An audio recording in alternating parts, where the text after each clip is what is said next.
दुनिया भर में मौजूद करोड़ों मद्दाहों को सोगवार छोड़ जाने वाले भारतीय पंजाबी गुलकार शुभदीप सिंह सिद्धू उर्फ सिद्धू मूसेवाला रवां साल शादी के बंधन में बंधने वाले थे। सिद्धू मूसेवाला की अप्रैल में शादी क्यों न हो सकी थी। गुज़िश्ता इतवार कत्ल होने वाले गुलकार सिद्धू मूसेवाला रवां साल नवंबर में अमानदीप कौर नामी लड़की से शादी करने वाले थे। सिद्धू मूसेवाला की पोस्टमार्टम रिपोर्ट आ गई इंडिया टुडे के मुताबिक सिद्धू का रिश्ता कनाडा से ताल्लुक रखने वाली लड़की अमानदीप कौर से 2 साल कबल तय पाया था।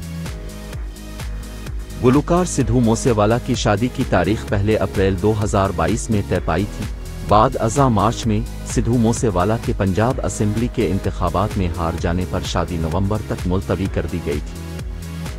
पंजाबी गुलकार सिद्धू मूसेवाला को 29 मई की शाम नामालूम हमला आवरों की जानिब से फायरिंग करके कत्ल कर दिया गया था। दूसरी जानिब सिद्धू मूसेवाला की पोस्टमार्टम रिपोर्ट में इंकिशाफ किया गया है कि उन्हें 30 गोलियों का निशाना बनाया गया, जबकि 2 दर्जन से जायद गोलियां उनके जिस्म से निकाली गईं। सिद्धू मूसेवाला की पोस्टमार्टम रिपोर्ट 5 डॉक्टरों पर मुश्तमिल एक पैनल की जानिब से मुरत्तब की गई।